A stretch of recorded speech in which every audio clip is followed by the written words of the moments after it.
thinking fast. Hello. We are about to take a look at a tweet that I saw last night and that I sent to Justin. Yeah, boy. And I'm excited to read this because I've not looked at this fully, but I have scanned it. And it references one of my favorite books of all time. So I can't wait to see what it's going to say. Let's read it together, ladies and gentlemen. Alex Banks, the Alex Banks, says a 4-year-old child has seen 50 times more information than the biggest LLMs. Yann LeCun is the chief AI scientist at Meta. He recently spoke on the Expanding Universe of Generative Models panel at the World Economic Forum in Davos. Yann highlighted the idea that a 4-year-old child is way smarter than the current cutting-edge large language models. Think about what a child sees through vision. Put a number on how much information a 4-year-old child has seen during their life. It's 20 megabits per second going through the optical nerve for 16,000 wake hours in the first 4 years of life. 3,600 seconds per hour is 10 to the 15 bytes. This is 50x more information than the biggest LLMs we have. A 4-year-old child is way smarter than these models, having acquired an enormous amount of knowledge about how the world works. So he goes on to say the real constraint right now is the ability of LLMs to think. Today, LLMs are only capable of system one thinking. This is where we're going to get into my favorite book. System 1 versus System 2 thinking was popularized in the book Thinking, Fast and Slow by Daniel Kahneman. If you have not read this book, you need to finish listening to this podcast first and then immediately go buy that book and read it. It should be the next thing on your list. It's one of the most important books about behavior and psychology and economic theory of behavioral economics that has ever been written. And also, if you're bored by our podcast, you will be absolutely bored by that book. You will hate that book, right? Yeah, absolutely. It is dense. You have to get through it, but it is an insanely good book. Anyway, okay. It is dense. Is the best way I've ever heard describe that book. It is dense. So System 1 versus System 2 thinking, popularized by the book Thinking Fast and Slow by Daniel Kahneman. System 1 involves quick, instinctive, automatic responses. LLMs struggle with discontinuous tasks that require a creative leap in progress as they imitate human responses. It's hard to go above human response accuracy if LLMs are only trained on humans. Models are building the track in front of them with each word being generated. What could it mean to give language models System 2 thinking? This remains a future I'm excited about. Really interesting, really provocative thought here.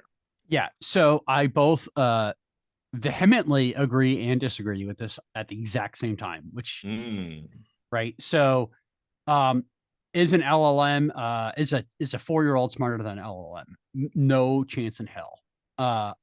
Right. Depends on how you measure. It depends on how you measure intelligence. I think it was Albert Einstein that said if you measure a fish on its ability to climb a tree, it would be an idiot. Right. But right. Roughly, I don't know the exact phrase. But the idea is that intelligence is different. Right. So the fish might be a genius when it comes to swimming, but suck at climbing a tree. Yep. And so would a 4-year-old have better context on, how to walk through the house? Probably. Would it have better context on the foods it likes to enjoy and eat? Absolutely. Yeah. Would it understand words at the same level as an LLM? No. Would it be able to merge concepts from different theories together? No. A lot of the visual data is actually garbage data. And so I think this is critically important. Seeing your parents for hours at a time, for days at a time, they're going to be absolute experts on their parents' micro expressions and facial expressions and those kinds of things. Far better than an LLM would be. But they're not going to have a clue about like the reality of the universe. Right. So it's like a hyper dense amount of information on relatively small subject set. Two, a lot of that data is garbage, right? So because you've seen it for hours and hours on end, it doesn't add anything to your bank, so to speak.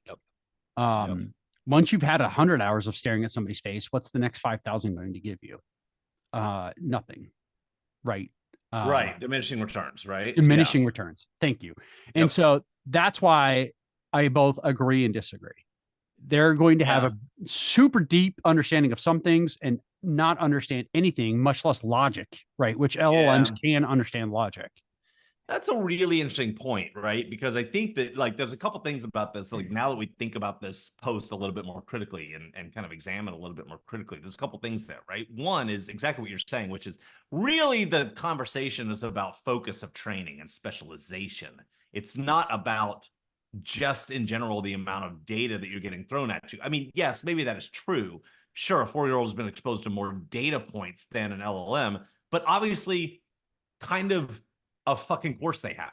I mean, like what, like, yes, duh, in a way, right?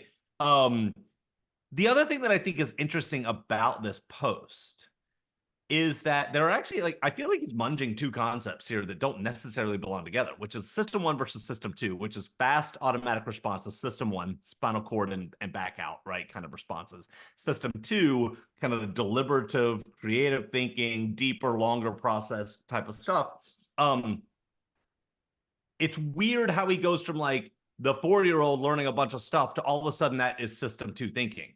I mean, that's not how that works, right? In fact, I would argue like system two is probably, I mean, I don't know. I'd have to go back and like read the book to know if what I'm about to say is a true statement, but relatively underdeveloped in a 4-year-old. In fact, I might even argue that system two type thinking is more prevalent in LLMs than it is 4-year-olds. I'm glad you're going to say that, because I was actually going to say system two thinking, I think, could actually be trained into computers better than into humans. Because although we conflate fast versus thoughtful, a computer could be thoughtful while being fast. Right. So what and there's like the accuracy piece of that as well. Yes. Right. Right. Yeah. So thoughtful and fast is like, I think the problem with system one versus system two in the book of Thinking Fast, Thinking Slow, when applied to computers, is computers aren't slow. Like, they're exponentially faster at processing data than we are. Right. And so I think, I really think that this post is conceptually true, but accurately false. Yeah. I think it is headed in a general direction that seems interesting, but as written, isn't the strongest way to make the argument. Yes. I feel like. Yeah. And as you and I know, they're already talking about like the best models are probably not going to be bigger. They're going to be more fine-tuned, because bigger doesn't mean anything. Now, in this case, if we just expand this, so a 4-year-old has seen 50 times more data, fine.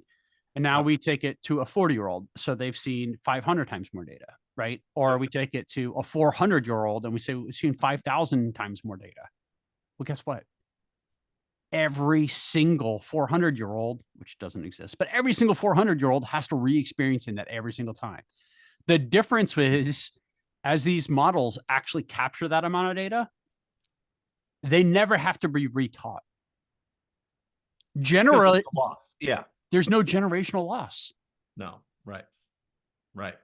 There's no, and it's not even like generational loss in terms of like sort of replicating generations of things like you would old cassette tapes, and you get a loss every time you redo it because of the physical nature of it. But it's like just time loss, decay of knowledge. There is no knowledge decay in an LLM, forgetting the idea about context windows for a second, because that is a type of artificial decay. Sure. But again, assuming that limit's not a thing, which it won't be at some point, you're absolutely right. There is no decay. Yeah. Just imagine taking Harvard trained PhDs in every subject, and then taking MIT trained engineers in every subject, and then taking, and so on and so forth, right?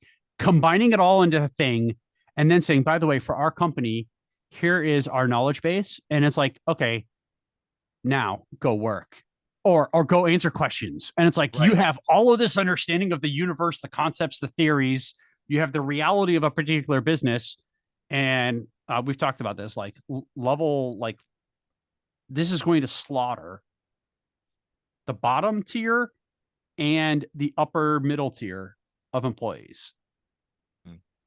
Just slaughter. Anyway, super fun. Yep. So one thing that's interesting to think about, right? Like an interesting thought experiment about that is like, think about what happens in a world where no one ever forgets.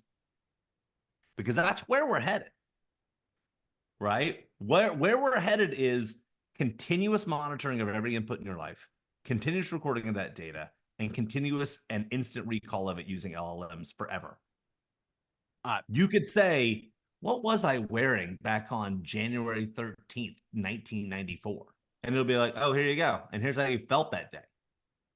And, you know, I am both like an Elon Musk, like nerd fan, and yet like also off put by his eccentricities. Sure. But, you know, we all know that when we can plug a chip in, a neural link, and then actually have access to that information, the world will change. The world will change drastically. Justin, if you think your wife or my wife holds a grudge now when we make a mistake, imagine if they never forgot any mistake. The scorecard. How many times was he an asshole? That's funny. Yeah, I mean, for sure. Now, here's a question before we wrap up here. One last question to think about. And I posed this question to someone the other day, and I think it's relevant to this discussion, so I'll bring it up. In movies and sci-fi and writing for decades or whatever, we have had this concept of instant transmission of knowledge into your head, where you can like plug a thing in and like now you know a new language, or you know like a whole corpus of knowledge, right? What do you think that feels like? What do you think it feels like to all of a sudden know a thing instantly that you never learned and know it extremely deeply? So that is a fantastic question. And that gets to the nature of, will you actually know it, or will you have access to know it? And then will you have to discover through that access? Right. So I don't think you will instantly know it, because the way that works today, that would require creating folds in your brain to store the knowledge. But why can't you just do that? That's a so that is so far beyond where we're at. So I would say, like, okay, in 50 years or 100 years or even less, we will probably have the ability to find and access that data and use that data relatively quickly. Yep. What we won't, I think, is be able to like implant the English language into someone from a different country instantly. Right. Because, and it gets to like the heart of like, what is knowledge, right? And like when we know a thing, is knowledge the stored instructions and understanding of a thing, or is knowledge actually the accumulation of learning? And I think those two things are very different things. Maybe.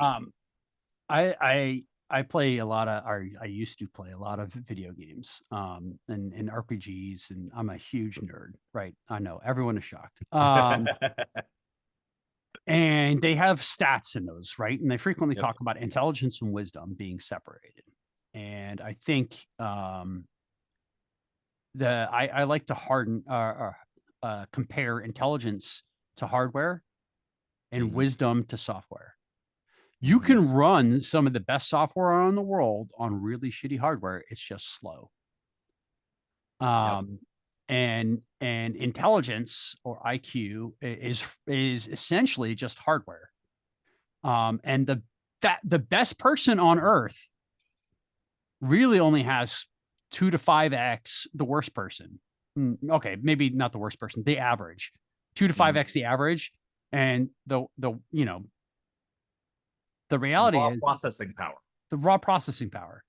It's knowledge combined with raw processing power, or it's the software combined with the hardware that makes shit interesting.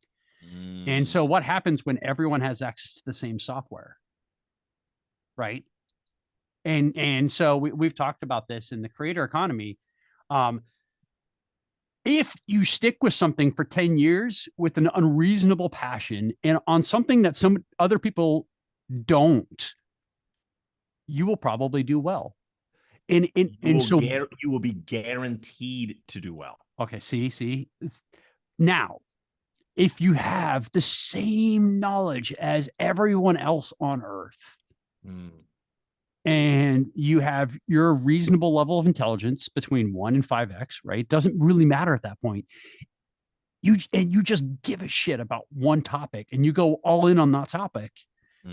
You will be the source for the knowledge for everyone else. Oh shit. That's a you will be the source for everyone else because everyone's going to gain the knowledge. And so you will, by default, sourcing is going to be so critical to the creator and knowledge economy.